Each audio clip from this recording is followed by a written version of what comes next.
Hello children, last time we started chapter number 5, refraction through a lens, and we were talking about lenses, that there are two types of lenses, convex lens and concave lens, and I told you some important terms related to these lenses. Today we talk about the focal points. Now what is first focal point? See this diagram I have drawn. This is a convex lens, this is the principal axis. This is the optic center, the central point of the lens. Although the refraction takes place at both the surfaces, but for convenience, because the lens is considered to be very thin, we will take the refraction through the central line passing through the lenses. Now for a convex lens, the first focal point is point F1 on the principal axis of the lens, such that the rays coming from it after refraction through the lens become parallel to the principal axis. So this is the first focal point. The rays after refraction become parallel to the principal axis.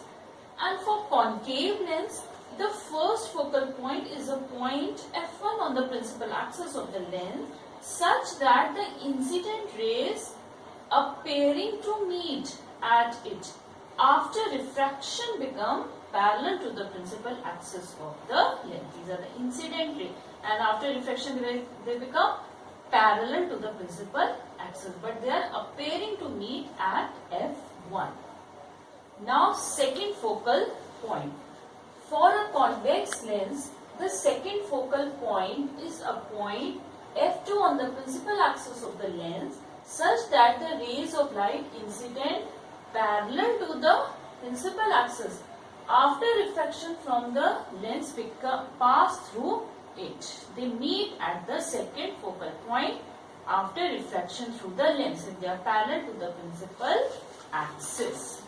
And for concave lens, the second focal point is a point F2 on the principal axis of the lens, such that the rays of light incident parallel to the principal axis after refraction from the lens appear to be diverging from this point F2.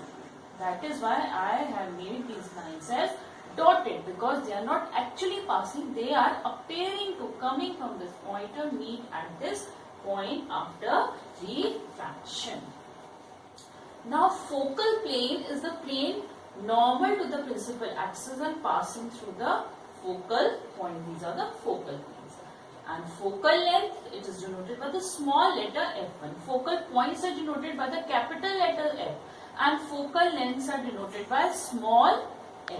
Now the first focal length is the distance from the optic center of the lens to the first focal point F1, and the second focal length is the distance of the point F2 from the optic center O. So both convex and concave lens has two focal points.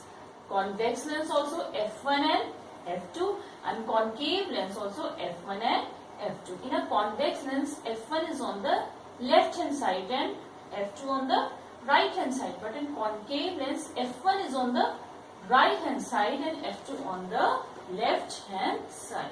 And usually when we say focus, we mean the second focal point. That means for convex, this focus is at this right side of it, and for a concave, the focus is this at the left side of it. And if the medium on both the sides of a lens is same, its first and second focal lengths are always equal. That is numerically F1 equals to F2.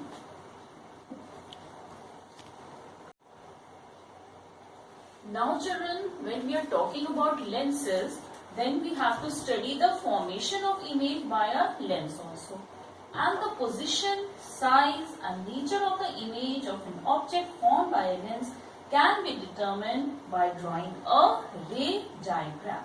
And for this, we need to consider at least two rays starting from a point on the object. In reality, though, there are infinite number of rays coming from the object. But for a ray diagram, we will consider either 2 or 3 rays only.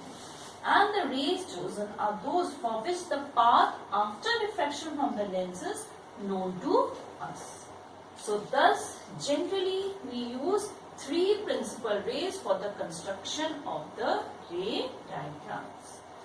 A ray of light incident at the optic center O of the lens passes undeviated through the lens. This is the rule, that the ray, if it is passing through optic center, it will always pass undeviated straight. The second ray is that a ray of light which is incident parallel to the principal axis of the lens after refraction passes through the second focus F2 in a convex, and in a concave it appears to come from the second focus F2. Convex, parallel, so it will pass through the second focus, and in concave it is parallel because it is a diverging lens, the ray will diverge. But when you produce it backwards, you have to keep your scale and produce it backwards straight. Then it appears to coming from the second focus F2. And the third ray is that a ray of light which is passing through the first focus F1 in a convex or directed towards the first focus F1 in a concave emerges parallel to the principal axis after refraction. In a convex, it is passing through F1, after refraction become parallel. In a concave, it is appearing to directed towards the focus F1. So after refraction, it will become parallel. So from a point of the object, although an infinite rays travel in all possible direction, we will choose only two convenient rays out of these three rays from that point on the object. Thus the image will be obtained for that object. And there are two kinds of images, real and virtual. See children, in the convex lens, the rays are actually passing, actually meeting. So these kind of image in which the rays from a point after reflection through a lens actually meet at a point, this kind of image is called real. And if the rays from a point of the object after reflection through the lens do not actually meet at a point, but they appear to diverge from a point, that is called a virtual image. Real image can be obtained on the screen, but virtual image cannot be obtained on the screen. And convex lens produces real images as well as virtual, which you will study in the future.